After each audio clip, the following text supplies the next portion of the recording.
Olá pessoal, tudo bem? Eu vou te fazer umas perguntas hoje. O que tu faria se tu tivesse toda a tua liberdade retirada?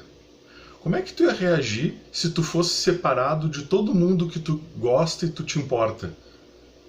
Parece muito atual essas perguntas, né? Mas esse é o cenário de base desse livro, Em Busca de Sentido, do Viktor Frankl, que é o que eu vou falar hoje, comentar essa dica de leitura com vocês.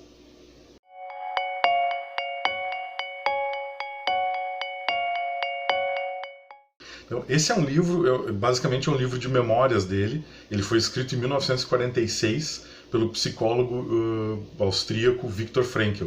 E ele conta a história dele, de como que ele passou por vários campos de concentração nazista, incluindo Auschwitz.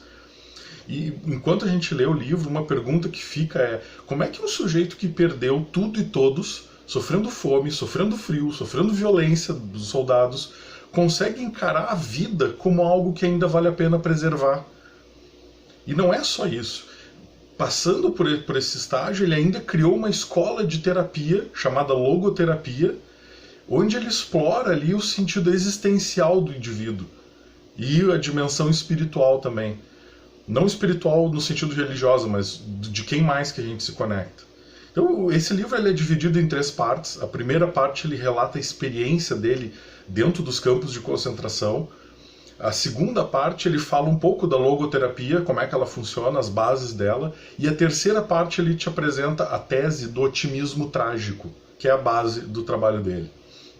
A primeira parte, onde ele fala dos campos de concentração, tu precisa ter estômago, porque ele realmente te expõe o que foi o horror de viver naquela época sendo um judeu e estando naquele tipo de lugar. E a realidade que se passa, e as pessoas morrendo, as pessoas que tu gosta desaparecendo. Então, em alguns momentos, ele te faz sentir uma angústia, como se tu mesmo fosse um refugiado, né, de uma tragédia sem sentido, de um sofrimento absurdo. E aí, como é que o Viktor Frankl fez para dar sentido à experiência humana de uma forma que nunca aconteceu antes, estando lá dentro? Isso é uma coisa que a gente começa a entender ali. E nesse período nefasto da história, o Frankl descobriu que o que tinha em comum com todo mundo que conseguiu superar o Holocausto, assim, razoavelmente bem, eles tinham uma ideia positiva do que eles iam fazer depois que se libertasse dos campos nazistas. E essa foi a base do trabalho dele da logoterapia. Ele não ficou remoendo o agora, ele começava a criar futuro. E aí a pergunta que um monte de gente faz: como é que o Frankl, confrontado com a própria morte que estava ali em volta dele, vendo a execução brutal das pessoas, conseguiu pensar dentro do campo de concentração que a vida ainda vale a pena viver, ou vale a pena ser preservada? Essa é alguma das perguntas que o Frankl usava, inclusive, com os pacientes dele, né? Por que tu não opta pelo suicídio? Então, imagina alguém fazendo uma pergunta dessas e tu, ali como cliente, sofrendo com uma depressão, eventualmente, com angústia, com enfim, né? E aí alguém te pergunta: o que ainda te faz viver? Né?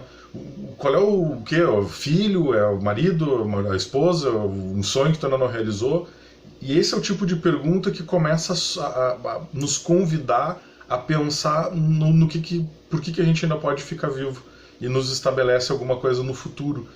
Para ele era muito fácil, ele podia colocar uma mão na cerca lá e morrer eletrocutado, o trabalho estava feito.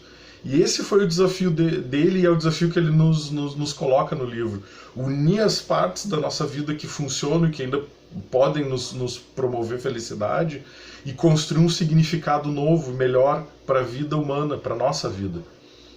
É uma leitura que vale muito a pena, é uma leitura gostosa, ela te coloca em xeque muita coisa. Ele não tem nada a ver com um livro de autoajuda, muito longe de ser um livro de autoajuda, embora ele seja um livro que te ajude a te organizar, a perceber que não só tem gente em situação pior do que a tua, mas que tu também pode alimentar ideias melhores na tua cabeça.